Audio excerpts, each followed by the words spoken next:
Well, welcome to Tuesday and to Genesis 14. Here we see a little bit of the politics that's going on and how Abram gets caught into them.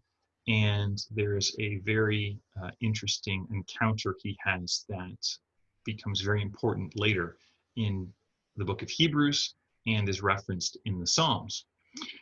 Anyways, it begins where 5 kings, including the king of Sodom, decide they don't like the dominating coalition of 4 other kings. They rebel, they go to war. The 4 kings beat the 5 kings. And in the course of that, Lot, who is now living in the city of Sodom, is taken captive and all his goods. Abram hears about this, takes the 318 trained men of his household, which again speaks to his wealth and his influence.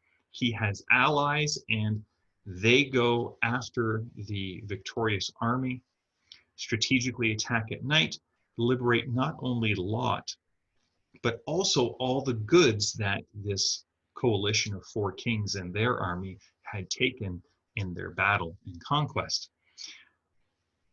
And then comes an encounter with a 10th king, Melchizedek, the king of Salem, which is kind of the name of what will become Jerusalem. Melchizedek is termed a priest of God Most High. That's an interesting term, and one that can be a little confusing for us Westerners because of how we usually think of, especially as Christians, the word God. Usually we think of God with the big G, and then there's little g gods, which are false gods, or usually that's how we categorize as false gods.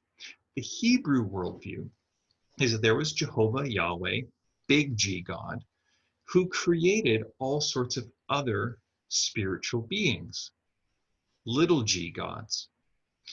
And so this term, God Most High, in Hebrew actually is God of gods, big G God of little g gods. And so it is Yahweh is the preeminent one, the one who is above all other beings, spiritual or otherwise. And Melchizedek is a priest, a representative of this God, the same God that has called Abram to leave his land, to be inherit this promise of descendants, and become Abraham. And here in these just 3 verses, verses 18 through 20 of this chapter, we see Abram being blessed by Melchizedek and giving a 10th to Melchizedek. Now, the author to the Hebrews, and I'll let you read this on your own if you're interested, Hebrews chapter 5 and chapter 7. But the author to the Hebrews sees this reference here in Genesis as showing already God was preparing. There's a greater priesthood than the priesthood of Levi. Here's kind of the reasoning. Abram, his grandson would be Levi, or great-grandson. So kind of the thinking he's already there within Abram. Well, Abram's given a blessing, and the greater person gives a blessing to the lesser person culturally, and the lesser person gives a tithe or a 10th to the greater. And so Abram is shown as lesser than Melchizedek. Now, that becomes in relation to Jesus. And again, you can go to Hebrews to see where and how that takes place in the thinking and the argument of the author of that letter. But in Psalms 110, verse 4, a psalm of David, a descendant of Abram, he talks about the Lord, his Messiah, being a priest of the order of Melchizedek. And there I will refer you to Hebrews again to see why this priesthood of Melchizedek is important, as Jesus is the fulfillment of the order of Melchizedek. Finally, in this chapter, we see Abram refusing the offer of the king of Sodom. King of Sodom says, Abram, you've rescued me, you've rescued my people, you've rescued all my goods. Take whatever you want. Take all the goods, they're yours. And Abram goes, no, I'm not taking anything from you. Give a share to my allies who came with me. Basically, Abram, he came for his nephew, but he also didn't want to be associated with the king of Sodom. He didn't want his reputation. He didn't want the wealth that he had been given to be associated with the king of Sodom.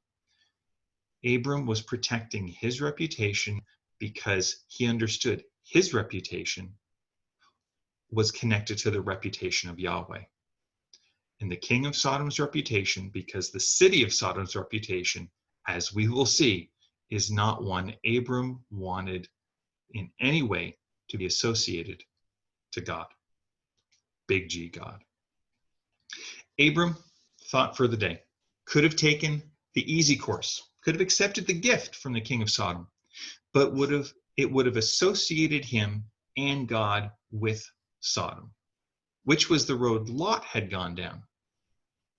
Where are you tempted today to take the easy road, but one that's not a faithful path? Where are you willing to accept associations that aren't ones you would really want God to be associated with? Something to think about.